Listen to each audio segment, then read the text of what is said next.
लगारी साहब, ये निगरान वज़ीर आज़म ने गुज़िश्ता रोज़ ये कहा था कि कोई जमात फेवरेट नहीं है, और साथ में उन्होंने ये भी कहा कि चाहे नवाज शरीफ हों, आसिफ अली ज़रदारी हों, कानून के मुताबिक केसेस भुगतना होंगे।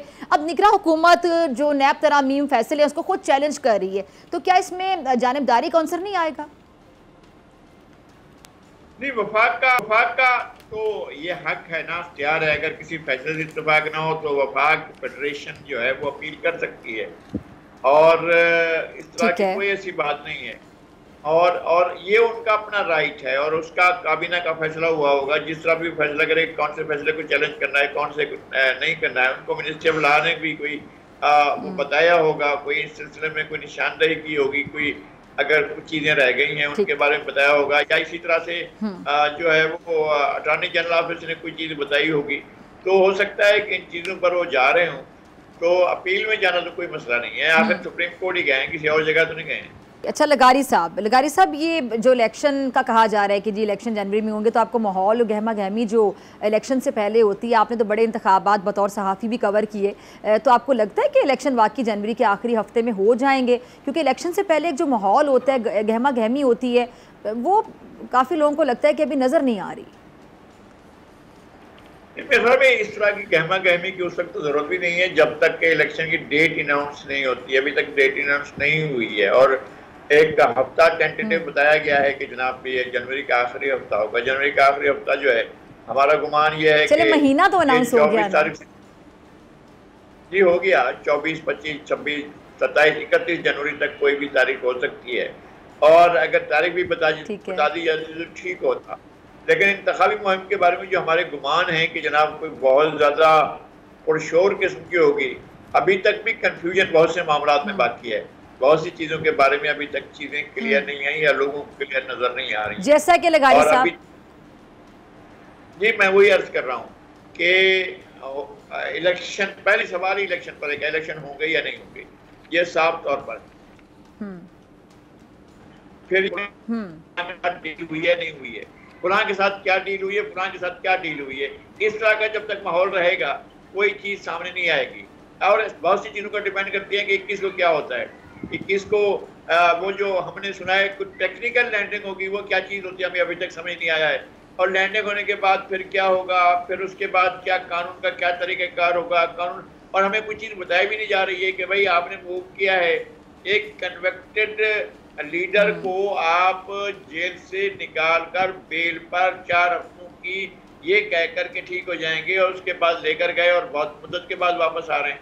तो उस वापसी के बारे में हम क्या करें? उनका खैर मकदम की तैयारी करें, या उनके वापस जहाँ से निकाला गया था, जहाँ से लाया गया था, वहाँ भेजने की तैयारी करें? हमें ये बातें भी वाज़ेह नहीं है। और दूसरी बात तो ये, कभी कभी लोग इस तरह की बातें भी कह लेते हैं कि जनाब फलां लीडर के साथ डील की बातें हो रही हैं और मुज़ाकरात हो रहे हैं, और उनके बारे में ये भी सोचा जा रहा है कि जो उनको मुल्क से बाहर भेज दिया जाए। क्या बाहर भेजने की बात हो रही है कि नहीं हो रही है, और इस तरह का क्या नतीजा होगा, ये भी हमें मालूम नहीं है। फिर ये कि फलां जो है उनकी गिरफ्तारी होगी नैब के सिलसिले में या किसी और सिलसिले में, तो उसके बारे में अभी कोई चीज़ें वाज़ेह नहीं है। चैलेंज करने जा रहे हैं फैसलों को, लेकिन क्या होगा, इसलिए कि सुप्रीम कोर्ट, मेरा ख्याल है कि हमें ये जो 3 दिन पहले जो फैसला आया है, उसके बाद हमें सुप्रीम कोर्ट से ये गुमान किसी को भी नहीं करना चाहिए कि किसी खास पार्टी को फेवर करेगी, किसी खास सेगमेंट को फेवर करेगी। बहरहाल इस तरह की चीज़ें हैं, तो हमें बहुत कुछ देखना है। अभी सूरत हाल ये सामने वाले जो 6-7 दिन हैं वही वाज़ेह नहीं है। ये जाए कि हमें जो है वो अगले 3 महीने या 2 महीने की जो सूरत हाल है, बल्कि ये नवंबर, दिसंबर, जनवरी तक की जो सूरत हाल है, हम उसके बारे में कोई प्रोटेक्शन कैसे करें जबकि तमाम सूरत हाल वाज़ेह ना हो। लगारी साहब, इलेक्शन जब भी हो जाएंगे, चलें जनवरी का महीने का तो पता चल गया, तारीख भी जिस तरह कि आपने कहा कि भी नहीं बताएगी, वो भी चलें जल्द ऐलान हो जाएगा, लेकिन शफाफियत के हवाले से सवाल फिर ज़हनों में रह जाएगा, क्योंकि अभी से लेवल प्लेइंग फील्ड ना होने का शिकवा और बहुत से गिले शिकवे सामने आना शुरू हो गए हैं।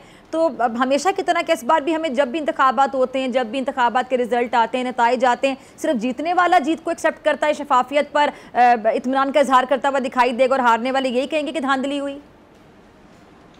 नहीं, ये तो धांधली ऐसा नहीं है कि लोग कहते हैं कि धांधली हुई। धांधली होती है, धांधली इलेक्शन होते नहीं बल्कि इलेक्शन बनाए जाते हैं। ये तो बिल्कुल साफ सी बात है, इसमें कौन सी बात है। जो कुछ होता रहा है 70 के बाद तो मेरा ये सवाल है ना कि इस बार भी हमें यही सुनने को मिलेगा या कुछ मुख्तलिफ होगा? बिल्कुल सुनने को मिलेगा, बिल्कुल कहा जाएगा कि जनाब इलेक्शन में धांधली हुई है, क्योंकि आप इस बात को वो रूल आउट नहीं कर सकते कि धांधली नहीं होगी। कोई नहीं कह सकता कि धांधली नहीं होगी, इस बात का हमें ये मौजूद है, खदशा मौजूद है। लेकिन एक बात राणा साहब बहुत ही उन्होंने ठीक बात की है, लेकिन मियां नवाज शरीफ साहब जो हैं अभी तक जिस फैसले के तहत उन्हें नाअहल करार दिया गया था वो सुप्रीम कोर्ट का फैसला था और सुप्रीम कोर्ट ने उन्हें ताहयात नाअहल करार दिया। किसी भी किस्म का कानून जो है उसके अभी तो खैर कह भी दिया सुप्रीम कोर्ट ने कि अपील का जो राइट है वो पिछले माजी पर वो नहीं होगा, माजी पर असरअंदाज नहीं होगा या माजी के फैसलों पर नहीं होगा, वो तो आगे के फैसलों पर होगा। इसका मतलब यह है कि ये तो तय है कि जो नाअहली हुई है वो दायमी है। हम इसको समझते हैं कि वो उसमें ड्यू प्रोसेस ऑफ लॉ को नहीं फॉलो किया गया था। हमें अंदाजा है कि किसी भी लोअर कोर्ट में ट्रायल नहीं हुआ, बल्कि डायरेक्ट सुप्रीम कोर्ट में वो ट्रायल हुआ था और पहले इन रेफरेंस से जिनमें सजा हुई है सजा नहीं हुई थी, उससे पहले नाअहली हुई थी और नाअहली जो है वो दायमी हुई थी। और इसमें यह भी हुआ था कि वो सियासी पार्टी के सरबराह नहीं बन सकते, वो सियासी ओहदा नहीं रख सकते, ये भी तय हुआ था। लेकिन ये किसी फर्द जुर्म के बगैर हुआ था, पानामा के नाम पर हुआ था और पानामा में कोई चीज नहीं मिली थी तो इकामा निकलाया था, जिसकी वजह से उन्हें ये सब कुछ दिया गया था और उन्हें ताहयात कर दिए गए थे। लेकिन चूंकि सुप्रीम कोर्ट ने किया था, अब सुप्रीम कोर्ट के माजी के फैसलों को नहीं उठाया जा सकता है, इसलिए ये बात आउट ऑफ क्वेश्चन है कि मियां नवाज शरीफ साहब जो है वो इलेक्शन में हिस्सा लेंगे, चाहे किसी भी कानून के तहत। ये बहुत नामुमकिन दिखाई दे रहा है, अगर चाहे हम इससे इत्तेफाक करें या ना करें, लेकिन वो इलेक्शन में हिस्सा नहीं ले सकेंगे। बाकी रही कि जनाब अब इलेक्शन कैसे होंगे शफाफ, ये चैलेंज है इलेक्शन कमीशन के लिए, इस निगरान हुकूमत के लिए और इस सिस्टम के लिए कि जनाब क्या वो इलेक्शन को फ्री एंड फेयर कराते हैं या लोगों को साफ नजर आ रहा होगा कि इलेक्शन कराए नहीं गए, इलेक्शन बनाए गए, क्या ऐसा होगा? अगर आपको ये वीडियो पसंद आई तो सब्सक्राइब करें और बेल आइकन पर क्लिक करें।